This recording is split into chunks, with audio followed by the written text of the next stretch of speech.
देखिए, आज हम एक नया टॉपिक, बहुत इंपॉर्टेंट टॉपिक है, वेव थ्योरी ऑफ लाइट शुरू कर रहे हैं। समझिए, तो इसको आप एक एक स्टेप समझिएगा, आपको परीक्षा में बहुत लाभदायक होगा। समझिए, अब इसमें वेव थ्योरी ऑफ लाइट में इतना पढ़ना है कि कुछ कह नहीं सकते हैं, लेकिन हम जो परीक्षा में जो हम बताएंगे आप इसको समझिएगा तो करीब करीब सब परीक्षा में आप लिख दीजिएगा। लेकिन ध्यान से, जिस समय इस देखिए, अभी तो हम आपको एक हिस्ट्री बताएंगे कि वेव थ्योरी ऑफ लाइट के बारे में, लेकिन जहां पर मैथमेटिकल एनालिसिस बताएंगे तब उसमें आपका प्रॉब्लम रिलेटेड सब जितना भी प्रॉब्लम है वो बन जाएगा। लेकिन आप ध्यान से इसको कवर कीजिएगा, क्योंकि बहुत बच्चे को वेव थ्योरी ऑफ लाइट में आगे समझ में नहीं आता, तो ये सब चीज ध्यान रखिएगा। अब इसका थोड़ा सा हम बैकग्राउंड जाते हैं। तो लाइट क्या है, लाइट वेव क्या होता है, तो देखिए, तो वेव क्या होता है, तो वेव मतलब in the case of light में, तो लाइट क्या होता है, तो लाइट जो होता है it is a form of energy, है कि नहीं, which excited our the sensations of eye, जो मेरे आंख को उत्तेजित करते हैं, दैट इज ए लाइट। अब इसमें कहता है लाइट जो फॉर्म होता है, तो देखिए लाइट वेव जो होता है वो क्या होता है, साइनसॉइडल वेव होता है। तो इसमें डेवलपमेंट होते चला गया है वेव। अब वेव आप क्या जानते हैं, तो वेव कोई भी वेव है तो कैसे फॉर्म करता है, साइनसॉइडल, ठीक है, वेव। तो वेव क्या है, एक तरह का फिजिकल डिस्टरबेंस है। तो इसमें अपना अपना कंसेप्ट लोग दिया है। तो लाइट, अब इसमें आता है कि नेचर ऑफ लाइट क्या होता के संदर्भ में क्या होता है, तो नेचर ऑफ लाइट के संदर्भ में देखिए, ट्रांसमिशन ऑफ लाइट होता है, जिसमें आप लोग पढ़े हैं कि रिफ्लेक्शन भी पढ़े हैं, रिफ्रैक्शन भी पढ़े हैं, ठीक है, रिफ्लेक्शन, रिफ्रैक्शन, डिस्पर्सन भी पढ़ाए हैं हम, ठीक है, डिस्पर्सन भी है। फिर अभी आपको इसी में इंटरफेरेंस भी है, ठीक है, इसमें वेव थ्योरी ऑफ लाइट है। उसके बाद क्या है, डिफ्रैक्शन, मतलब डिफ्रैक्शन है। उसके बाद पोलराइजेशन है। उसके बाद कोई भी लाइट वेव जो होता है किसी चीज पर पड़ता है तो उसमें प्रेशर होता है, लाइट एग्जर्ट प्रेशर। तो प्रेशर कैसे होता है, तो आप इसी से रिलेटेड पढ़े हैं कि अगर कोई मेटल है और मेटल पर अगर लाइट दी है, मान लीजिए मेटल है और इस पर लाइट दी है, तो लाइट क्या होता है, साइनसॉइडल।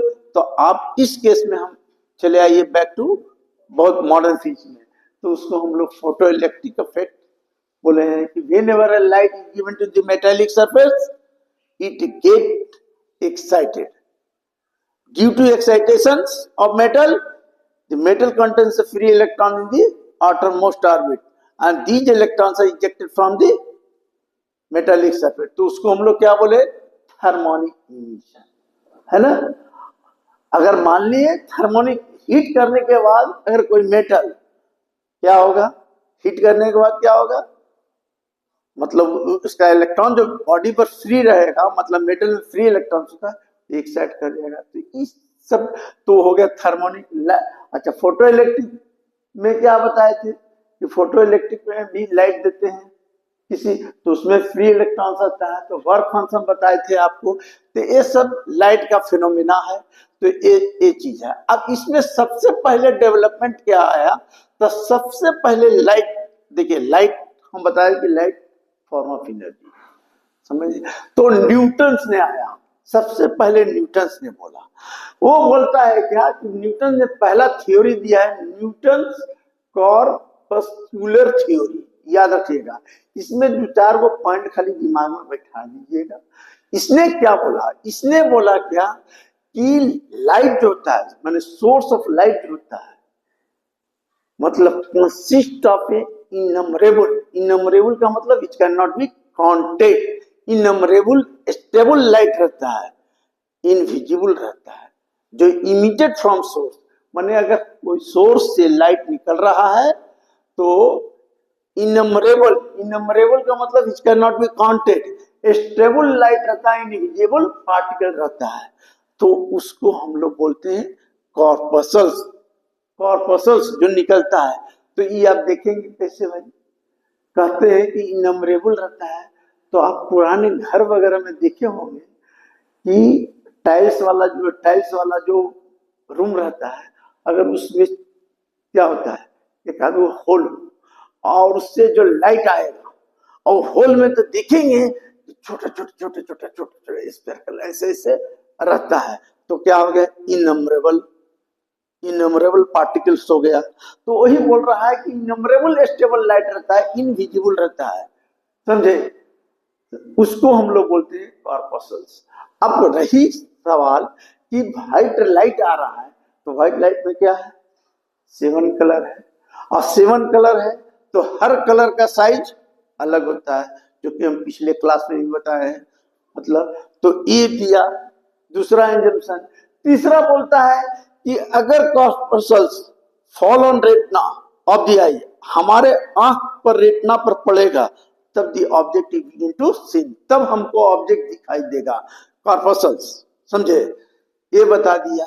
अब कहता है कि अगर कोई भी कॉर्पसल्स माने लाइट ऑफ सोर्स अगर इमिटेड होगा तो इन ऑल डायरेक्शन में होगा, मतलब कहने का मतलब कि कॉर्पसल्स जो ट्रांसमिटेड होगा इन ऑल डायरेक्शन में होगा। तो जब ऑल डायरेक्शन में होगा तो उसमें क्या होगा, काइनेटिक एनर्जी भी होगा, निकल रहा है ना। तो आप तो ये चीज पढ़े हैं, पिछले भी क्लास में बताए हैं।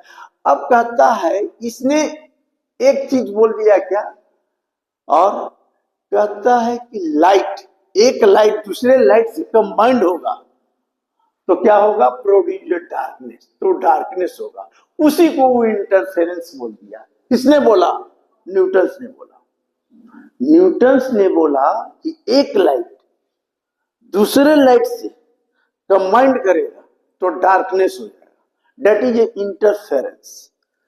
तो ये बोल दिया, ये तो अपना एजम्पशन है इसका ये। लेकिन एक वैज्ञानिक आया, उसका नाम था फोको, फोकल्ट लिखा जाता है, फोकल्ट मेथड, फोको। उसने क्या किया कि न्यूटन्स कॉर्पसल थ्योरी को रिजेक्ट कर दिया, बोला ये गलत है। तो उसने क्या किया, उसने बोला, ये बोला क्या कि लाइट कंबाइंड, देखिए light combined light to produce the darkness, ऐसा नहीं, कॉर्पसल्स एक दूसरे से it is not possible to combine, combine ही नहीं हो सकता है। दूसरा वो बोल दिया क्या कि जो वेलोसिटी ऑफ लाइट जो है, वेलोसिटी ऑफ लाइट जो है it not depends on temperature, temperature पर निर्भर नहीं करेगा। किसने बोला, फोकल्ट ने। फोकल्ट ने बोला क्या कि तो इसके थ्योरी को उसने डिसमेंटल कर दिया, माने रिजेक्ट कर दिया। किसने रिजेक्ट किया, इसने क्या कहा जाता है, फोकल्ट ने। कहता है कि वेलोसिटी ऑफ लाइट, तो इस तरह का एजम्पशन देते चलाया। किसने, तो फोकल्ट क्या है, एक साइंटिस्ट था, समझे। तो वो इस थ्योरी को रिजेक्ट किया। तो रिजेक्ट क्या क्या किया जो हम बता दिया आपको। अब रही सवाल, इसके बाद आया हाइजन। तो हाइजन क्या किया, देखिए पहले न्यूटन्स कॉर्पसल थ्योरी के बारे में समझिए, समझे, इसने जो जो बताया, हाँ इसने ये भी बताया, हाँ एक चीज देखिए इसने क्या बताया, इसने, और किताब में सब लिखा हुआ रहता है, इसने बताया कि हाइजन ने कि it also obey the reflection, समझे, एंड रिफ्लेक्शन लॉ को भी फॉलो किया। लेकिन इसने क्या बता दिया, एक ही कहता है वेलोसिटी जो होगा, देखो दो मीडिया है, एक एयर है एक डेंसर है। ये बोल दिया कि देखिए आप पढ़े हैं sine i by sine r बराबर V2 बाई V1, समझिए। इसने क्या, ये क्या बोल दिया कि वेलोसिटी जो होगा इन डेंसर मीडियम में is greater than that of rare medium, जो कि फोकल्ट ने कहा कि नहीं, ऐसा नहीं होता है। तो ये क्या किया कि नहीं, आपने गलत किया, जबकि ये बोला है क्या कि डेंसर मीडियम में वेलोसिटी ऑफ लाइट जो होता है ज्यादा होता है। तो इसका एग्जाम्पशन था, इसके ड्रॉबैक को फोको ने बहुत सारा बता के और मैंने रिजेक्ट कर दिया। अब इसके बाद आया कौन, तो इसके बाद आया हाइजन। देखिए हाइजेंस प्रिंसिपल, ये भी आता है हाइजन प्रिंसिपल। तो इसने बोला क्या, देखिए इसने बोला क्या, कहता है कि लाइट जो होता है, ये बोला जो लाइट बोला, हाइजन का प्रिंसिपल क्या है कि इसने बोला कि ए मीडियम इज रिक्वायर्ड, एक मीडियम रिक्वायर्ड है लाइट चलने के लिए, जो यूनिवर्स में मतलब स्पेस में उपलब्ध है, उसका नाम है लुमिनिफेरस, इसको कहते हैं इथर, जिसके चलते लाइट चलता है। इसने बोल दिया हाइजन ने। न्यूटन के बाद कौन आया, हाइजन। उसने कहा कि light transmitted in all direction, the shape of the light जो होगा, मतलब जो शेप ऑफ लाइट जो होगा वो depends on the given the light, किस तरह का लाइट दे रहे हैं उसके निर्भर पर करेगा। तो इसने सिर्फ ये बताया कि जो इसने ही आइडिया दिया है वेव फ्रंट का। माने वेव फ्रंट क्या है, देखिए वेव फ्रंट क्या है, तो देखो वेव फ्रंट आता है the locus of all such point vibrating in same phase with velocity of light, that is a wave front उसको कहते हैं। और each wave front act as a secondary wavelet and proceeds in a same way, उसी ढंग से बढ़ते चल जाता है। तो हाइजन का प्रिंसिपल ये था। उसने क्या बोला, याद रखिएगा, उसने एक मीडिया को बताया कि अवेलेबल है स्पेस में, उस मीडिया का नाम लिखा है लुमिनिफेरस ईथर, जिसके चलते लाइट चलती है, जबकि लाइट चलने के लिए किसी मीडिया की जरूरत ही नहीं होती है, लेकिन इसका एग्जाम्पशन था, समझे। उसके बाद ही बोला क्या कि वेव फ्रंट। तो वेव फ्रंट क्या है, तो locus of all such A point vibrating in same phase with A velocity of light, that is a wave front हो गया। ठीक है, तो वेव फ्रंट हो गया। अब वेव फ्रंट में भी बहुत सारा है, तो देखिए वेव फ्रंट में क्या होता है, एक होता है ये, देखिए ये वेव फ्रंट कहलाता है। अगर इसमें भी होता है स्फेरिकल वेव फ्रंट, तो देखिए स्फेरिकल वेव फ्रंट क्या होता है, स्फेरिकल देखिए वेव फ्रंट होता है। तो देखिए स्फेरिकल वेव फ्रंट, अगर ये स्फेयर है, ये सोर्स ऑफ लाइट है, तो सब दिशा में फैला, समझे, ऐसे सभी दिशा में फैल गया, तो इसको कहते हैं स्फेरिकल वेव फ्रंट।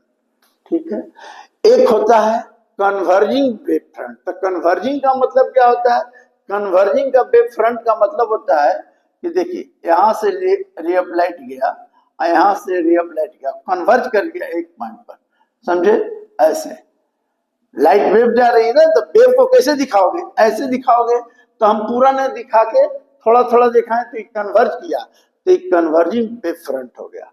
और डाइवर्जिंग किसको कहते हैं, तो डाइवर्जिंग किसको कहते हैं, यहाँ से सोर्स है, ये भी सोर्स इधर था S1 S2, तो यहाँ पर कन्वर्ज किया। अब यहाँ से सोर्स ही है, तो इधर चला गया, तो इसको कहते हैं डाइवर्जिंग वेव फ्रंट। अब वेव फ्रंट का हम हाफ पार्ट इसलिए दिखाएं, तो डाइवर्जिंग वेव फ्रंट होता है, मतलब जितना भी पॉइंट है, तो जिस तरह का शेप आप देंगे उस तरह का वेव फ्रंट निकलेगा, समझे। तो ये आपका हो गया स्फेरिकल सिलिंड्रिकल वेव फ्रंट, तो सिलिंड्रिकल वेव फ्रंट भी होता है। तो देखिए सिलिंड्रिकल में क्या होता है कि सिलेंडर जैसा बना दीजिए, ये सोर्स हो गया, ये हो गया, इधर इधर इधर इधर इधर इधर इधर इधर इधर इधर डायरेक्शन दीजिए, ये हो गया सिलेंड्रिकल। प्लेन वेव फ्रंट होता है, तो वेव फ्रंट होता है। अब वेव फ्रंट होता है, इसमें आपको दिमाग में बैठाना पड़ेगा कि जो भी देखिए, जो भी लाइट, देखिए इसमें हम बताए आपको कि देखिए इसको समझिए, वेव फ्रंट तो समझ में आया। अब जैसे देखिए, अब इस सोर्स है, ठीक है, इस सोर्स है,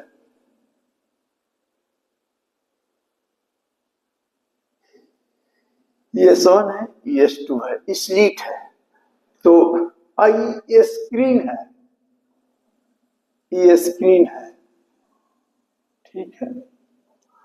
अब देखिए इस सोर्स है, तो इस सोर्स है, तो इसको ऐसे कर दीजिए, वेव निकल रहा है ऐसे।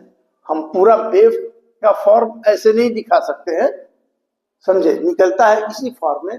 तो वेव निकला, तो ये वेव फ्रंट निकला, और बीच में एक दो स्लिट लिया, इसमें एक थोड़ा सा गैप दिया, इसमें एक थोड़ा गैप दिया, तो वेव, देखिए इस चीज को समझिए, इस समझ में आएगा तब आपको वेव फ्रंट निकला।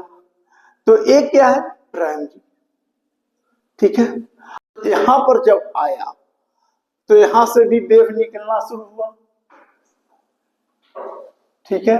यंग एक्सपेरिमेंट ने किया, दो स्लिट लेके, समझे, तो ऐसे निकलना शुरू हुआ, तो यहां से भी निकलेगा, तो यहां से भी निकलेगा, तो यहां से भी निकलेगा।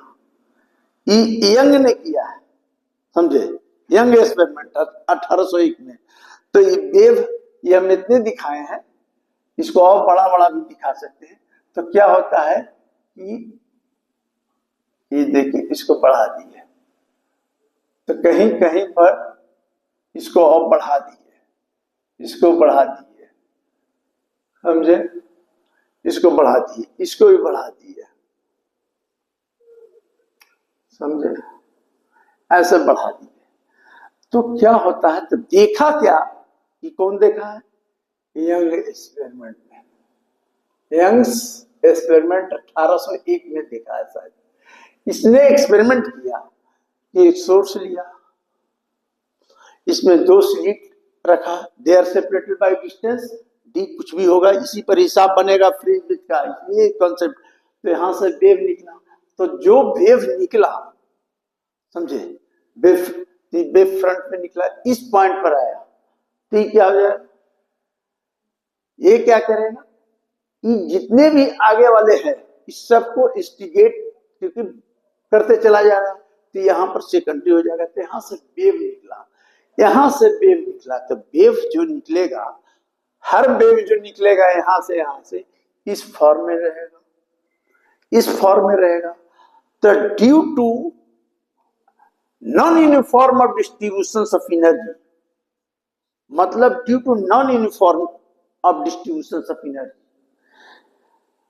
Non uniform distribution of energy क्या हुआ, तो कहीं पर जब वेव इस ढंग से निकल रहा है और दूसरा वेव यहीं से निकल रहा है, समझे, अगर इस वेव है और दूसरा वेव ऐसे जाके ऐसे कर दे, समझे, या एक वेव दूसरा जो निकला इसी पर निकल के ऐसे कर दे, तो क्या होगा। तो नॉन डिस्ट्रीब्यूशन ऑफ एनर्जी का मतलब होता है कि एक वेव यहां से निकला, तो निकला कैसा फॉर्म में, ऐसा, यहां से भी निकला इसी फॉर्म में, लेकिन कहीं कहीं पर मैंने दो सोर्स से निकला, मैंने two source of the same amplitude and same phase are proceeding along the further direction, तो दे आर सुपर इम्पोज। तो कहीं पर वेव जो होता है एक दूसरे पर सुपर इम्पोज करेगा। The due to superimposition interference is form. The interference is form. ये क्या देखा, इसने यहां से लाइट दिया, पास किया, यहां से लाइट दिया, तो उसने खाली देखा है कि एक ब्राइट आया, एक डार्क आया, एक ब्राइट बना, एक डार्क बना, एक ब्राइट बना, एक डार्क बना, बैंड बना। कहा स्क्रीन पर कौन देखा, इसने देखा है। लेकिन मैथमेटिकल एनालिसिस जब करेंगे तो कोई पूछेगा कि इंटरफेरेंस क्या कहलाता है। इसका ऑब्जर्वेशन सिंगल सोर्स को, माने सिंगल सोर्स से लाइट निकला और पास किया दो सोर्स से, तो स्क्रीन पर बैंड बना। बैंड मतलब brightness dark, brightness dark, brightness dark. क्यों भाई, तो ब्राइट और डार्क क्यों बना, तो इंटरफेरेंस का मतलब होता है कि two waves of the same amplitude and frequency originate from single source, they are superimpose किया एक दूसरे पर, and to form a band energy on a screen पर बैंड एनर्जी बना। इसमें दो तरह का हो गया, एक कंस्ट्रक्टिव